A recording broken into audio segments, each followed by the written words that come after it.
Yeah. Yeah. Watch at your own risk. Yeah. If you have a hard, if you have a stomach for that kind of stuff, check it out. It's called Puppet Master of the Littlest Reich. Child friendly movie? No. Maybe for your son. Maybe. That kid's crazy. And that will move us into our main focus. All right. 5, 4, 3, 2, 1. And now for the movie focus of the week. Alright, so as I said at the top of the episode, we're going to be talking about Willard. It's rated PG-13. It's from 2003. It's 1 hour and 40 minutes, and it's got a 64 on Rotten. I want to say, before we get started, there will be some spoilers in this. So if you aim to watch the movie first, or you don't want to know too much, I would put this on pause and come back once you've checked it out. Yeah. It's available for a couple dollars wherever you stream films at digitally, or I'm sure you can find. I'm not sure if it's been printed for Blu-ray yet. It's not something I've ever seen. Yeah, I've never seen it either. Available. I'm not sure why that is, but hopefully that comes soon because this movie's pretty good. Yes, really. Basically, the synopsis is: a broken outcast befriends a pack of rats that inhabit his father's old mansion. Together they seek revenge on those that have wronged him repeatedly. Starring Crispin Glover, Jackie Burroughs, and the late R. Lee Ermey. Yes. Directed by Glenn Morgan, who is known for his works on Final Destination, Jet Li's The One, and the remake of Black Christmas. Okay. So, before we get into the meat of the story, what do you think of the film, not having watched it yet? I thought it was pretty crazy. I kind of knew what it was about. I remember, I think I told you earlier, I remember seeing the trailer for this when it first came out. It was all over, I know, it was all over New Line tapes, the previews. Yeah. The year that it came out, they plastered it all over. I can remember having a few tapes with that trailer on it. Yeah, the trailer on it. With that Smashing Pumpkin song. Yeah. that's a good song to put on there. Yeah, for sure. But yeah, this movie was creepy to me, at least. I hate rats. So this was just seeing all those like around him was creeping me out. Kind of got the willies. But no, this movie was fun. It's a good one to watch. And I think if you haven't watched it already, go watch it. Check it out. Yes. What would you rate this? Ooh, this one, give it like a 7. Okay. Yeah. It's really, it's enjoyable. Even though I don't like rats and they still like gross me out and stuff. It's fucking gross. But I really dig, what's the actor's name? Crispin? Crispin, yeah. I like his character in this. It's pretty cool. Really crazy. I feel like this is very character driven and he really sells it.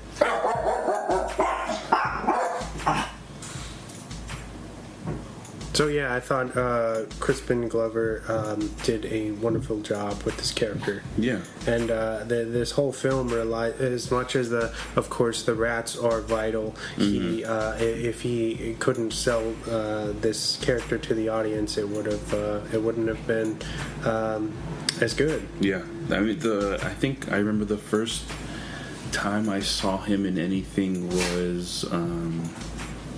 Wouldn't it have been Back to the Future? Back to the Future, I think. But I don't even think I noticed that was him before. Like, I really remember him in Charlie's Angels. Oh, yeah? Oh, because he's like the villain. silent man or whatever the fuck they call him. Yeah. Yeah. Open ass. Yeah. He was pretty cool in that. He's the one who, he, like, fucking flies through the fence, right? Yeah. Through the little tiny gap. Yeah. Yeah. That guy's, his characters are pretty cool. He's very underrated. Yeah. He's also in American Gods. Really? Yeah. He's, haven't finished the show. Can't remember. Oh, you'll see him in, like, I think he appears in, like, the last 2 or 3 episodes. Yeah, that guy is he's one of those actors that everybody recognizes his face but doesn't know his name. Yeah. You know, he kind of flies under the radar, but he's very intelligent, like one of the more talented people that we have. Yeah, super underrated, like you said. Still working. Yeah. But yeah. But you want to talk about the movie then? Yeah, let's do it. All right, so first, obviously, we meet Willard Stiles. Yeah, Stiles. Who he's kind of like down on his luck. He has no friends, sheltered, and he's basically the caretaker for his sick mother. Mm-hmm. His dad has already passed and left him with debt and a pretty big rat infestation. Yeah. That starts in his basement. His mom supposedly she hears the sounds at night and basically tells him to go down and go kill the rats and take care of it. Mm-hmm. So he buys a bunch of traps that don't work. Yeah, and he sets them right. And he does the glue traps too. Yeah, the sticky traps. And that's when he catches Socrates. Yeah, that's right. He catches Socrates in the glue. And I think he feels sorry for him. Yeah, it's like he kind of relates to his pain, right? Yeah. And he uses vegetable oil to kind of release him, which I actually didn't know. Does that work? I'm not too sure. That's a pretty neat trick. Yeah, if that really works. I thought it was hilarious because he goes into his bathroom and he gets vegetable oil and he's pouring it all over Socrates, which is the mouse or rat that he names, and he pulls it off and his mom's by the door saying, Willie, what are you doing in the bathroom? You've been in there for so long. And he's like, oh, my stomach hurts. And she's just like, you can tell she's like a hovering parent, mm-hmm. probably his whole life, because she's like, is it soft or hard? She wants to know every single detail that he's doing. Yeah, and he hides the rat in one of the drawers, I think, in the bathroom, and he comes out and he's like, "Oh, I'm better now." He's like, "Let's go to bed." So he's taking her to the bathroom and he's like, "What's on your hand?" And then he's like, "It's vegetable oil." No, he says something. It's soap. Yeah, soap. And she's like, that's vegetable oil. She's like, you're too old to be doing that, Willard. When are you going to get a girlfriend? Yeah. So it's just like, oh, man, it's horrible. So you kind of they kind of give you this idea that he's kind of been mentally abused. Yeah. And that's why he's kind of like this overgrown kid, mm-hmm. like very sheltered and doesn't really know how to act, and he's not integrated into society the way that he should be, I think. But we also meet Big Ben soon after that, who is basically the second in command. You have Socrates, which is Willard's favorite. Right-hand man. And then Ben, who is the big... like oversized, like scary looking Debo rat who's super jealous, and wants to be the number one, which is a vital plot point later on. Yep. But so Willard is he's basically constantly picked on by his boss, Mr. Martin. Yes. So Willard is this kind of receptionist at this company, which his father actually started with Mr. Martin, mm-hmm. I think, and since his dad passed away, he kind of Mr. Martin treats him rather bad. Yeah, or like he's just like nothing, like trash. He even tells him, if it wasn't for your father, or the promise I made to your mother to take care of you and give you a job as long as she's still alive. If it wasn't for her and that promise, then you would have been fired a long time ago. And he constantly reminds him of that, mm-hmm. saying basically, you're useless. You don't do anything. You're always late. And his excuse is that his mother's very sick, so he has to stay a little later and take care of her most of the time, and which causes him to be late. But he says that's not, it's not my problem. He's like, so basically. You're telling me your mother's responsible for you being late? Yeah. Arlie Ermey is the greatest asshole that ever lived. Yep. Yeah, he really does. He plays that character so good, man. Yes. Just a dick. And he could do it in a multitude of ways. Yeah. That's what's really impressive to me. I don't know if you ever talked about this, but do you know how did you ever hear anything about how he actually is or was as a person? Well, I've seen interviews and stuff, and he seems like a pretty stand-up guy. You know, he's actually he was an actual drill sergeant, so he does have that kind of strong demeanor. Yeah. But as far as like how he treated people and stuff, I think he was pretty cool. Okay. Like a gentleman. So, where were we at in the story? So Will hatches his first revenge plot against his boss, Mr. Martin. Basically, he has already befriended Socrates and Big Ben and kind of this huge pack of rats, and he starts training them to do his bidding.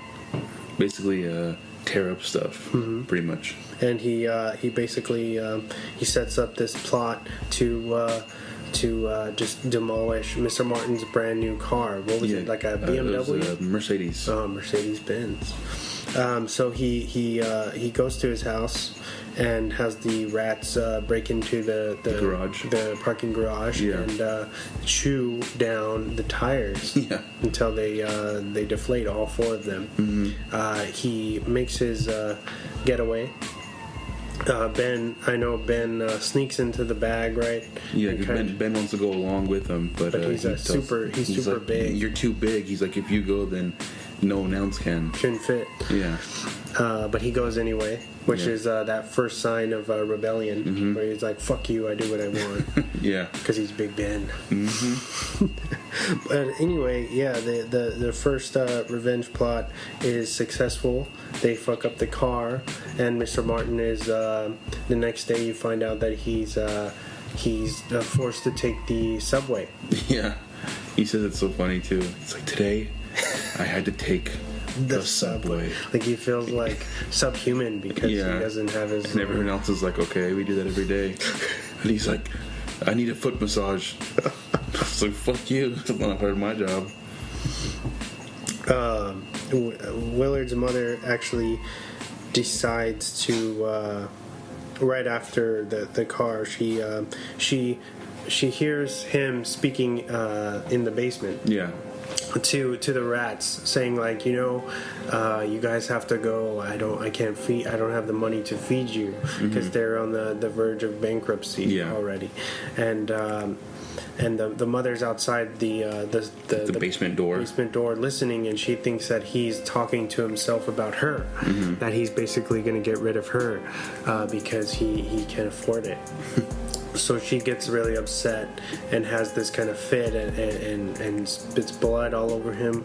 Oh, that's so gross. Yeah, and has this kind of attack. And so he puts her back into the bed. And later that night, Ben comes up from the basement after he's told by Willard not to come back up because Socrates is the one who gets to sleep with him and the only one. Yeah. But Ben doesn't listen, so he ends up coming up, and Willard gets mad and chases him back into the other room, and then he notices that his mother's gone from her bed. She's gotten up, and he walks to the kitchen to see the rats have overran the kitchen, infested the entire kitchen area, right? There's something a really cool detail, as disgusting as it is. It's I'm glad that they put this in there because it's relevant. Yeah. Because rats poop all the time. Oh yeah. There's rat poop everywhere. Everywhere, yeah. Everywhere. It's disgusting. The entire time. Just all over the floor, on the table, all over the entire house, pretty much. Yeah. It's gross. And so he sees the rats, and then he looks over to his side, and he sees that his mother's body. She's fallen the basement stairs, right? halfway down the stairs, and she's overran with the rats. Yeah. So they leave that to your imagination, but what I gather that happened is that she went to investigate and saw the infestation, and it scared her so much that she probably fell over and died. She might have broke her neck on the fall. They don't really answer that. Yeah. But